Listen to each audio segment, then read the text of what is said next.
Nak tu nak merosak tu setan. Nah. Setan tu soalan setan panggil. Nah. Macam mari dekat Nabi Idris. Nak, soalan itu jangan jawab.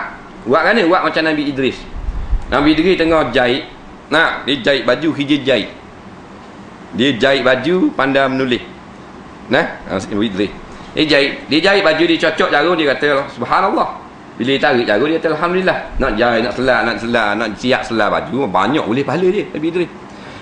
Dada mari seorang laki-laki tua. Nah, syaitan, dia berupa laki-laki tua.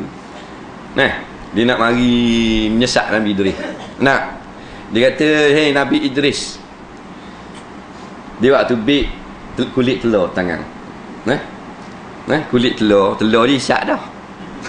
Faham tak? Dia tebuk lubang, isap telur. Kulit itu tunjuk Nabi Idris. Dia kata Tuhan boleh buat tak bumi alam yang begini indah berduduklah kulit telur ni. Nak masuk ke lubang halus ni. Nabi Idris tak kejut. Dia kata tidak Nabi kan. Bukan ustaz Nabi Idris. Dia kata orang yang paling pijak dalam alam tu Tuhan latih jadi Nabi. Gitu lah. Nabi Idris kata mai dekat sikit nak tengok. Tak layan soalan gitu. Dia pun mari dekat, cocok jarum atas mata. Berodok rapak mbau. Tak. Lagi jawab bodoh soalan gitu. Bukan orang nak berimang gitu.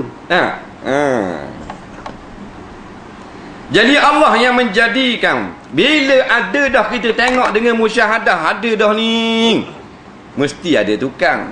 Macam tadi lah, akal tak terima, rumah tak ada tukang, baju tak ada tukang. Dan alam ini yang begini indah tak ada tukang. Jadi gitu tak penuh sabar lah. Nak hak begitu mudah selah baju Melayu nak kira ciptaan selah baju Melayu dengan cipta langit bumi mana payah. Payahlah langit bumi. Dah selah baju yang begini mudah. Ambil kain guti jari sikit dak. Jadi baju. Kejap ada sejam setengah. Pun mesti kena ada tukang. Dah bumi yang begini luas, langit yang begini luas, takkan ada tukang. Datuk sains, buku sains kata dia jadi sendiri alam ni musim cop jadi planet. Tu mabuk ahli sains tu. Faham tak? Ramai boleh cakap gitu. Dia kata batu ni 64,000 juta tahun. Ramai mu ada satu. Faham tak? Buat cakap saja boleh anggorang, tulang ni dinosaur ni komo dah 20,000 tahun. Ni 27,000 tahun ni. Mu ada satu pada. Mana mu ada. Bukan ilmu Tuhan. Tapi dah kata gitu sekadar kajian manusia. Kajian manusia tak apa kita tulis, kita ikut. Tapi ingat ilmu manusia bukan ilmu Tuhan. Banyak kelemahan dia. Maka dah kita tengok dah ada cokoh, maka akal kita mengatakan mesti dah ada pencipta tukang bagi alam ini. Orang yang kata tak ada Tuhan, orang tu rosak akal dah, orang ni mereng dah, orang ni tak betul dah, tak apa jadi dah otak dia. Sebab ada dah mata lihat. Bekah ada, mesti ada tuang. Kalau kita jalan tepi sungai mana, tengok tapak kaki rimah, mesti kita kata ada rimah. Kita tanya Tok Ngulu, dah ni tapak kaki rimah ni, rimah ada ni, kita sagi lah. Tok Ngulu kata tak ada, sini tapak kaki saja ada. Rimah ada lama 1000 tahun lebih dah ngapuh rimah. Kita ambil Tok Ngulu tu, telefon lah sungai. Bodoh cakap ada blok tapak kaki, ada baru lagi, rimah tak ada. Mesti ada rimah. Dah ni tapak kaki kita ni, bekas kesang daripada kekuasaan Allah, tanda wujudnya Allah. Sebab tu Tuhan cipta langit dan bumi. Tuhan cipta pula kita supaya lihat kepada bumi, kepada langit, untuk balik membesarkan Allah Subhanahu Wa Taala. Tengok kehebatan tu, tengok kehebatan ni, supaya kita ramai-ramai tunduk sujud kepada Allah, mentauhidkan Allah. Tu tujuan. Nak test kita kan. Tuhan boleh buat duduk dalam surga selalu lah. Tak payah pakai duduk dalam dunia, pakai duduk dalam surga selalu. Boleh buat. Boleh ada beriak cok duk main berambat lanu. Tak ada masalah. Tapi buhlah dunia dulu. Tubuhlah dunia.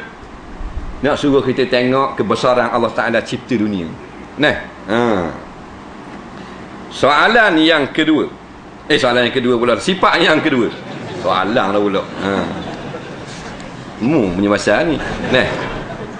Wujud Allah Ta'ala kidam. Wujud Allah Ta'ala tidak ada permulaan dan tidak didahului oleh sesuatu. Kidam. Sebagai bukti jika wujud Allah Ta'ala ada permulaan atau ada sesuatu yang mendahuluinya, tentu Allah termasuk barang baru. Jika Allah termasuk hawadih barang baru, tentu ada yang menciptakannya. Yang menciptakan Allah perlu pencipta lagi. Yang menciptakannya perlu pencipta lagi. Begitu seterusnya sehingga terjadi mata rantai.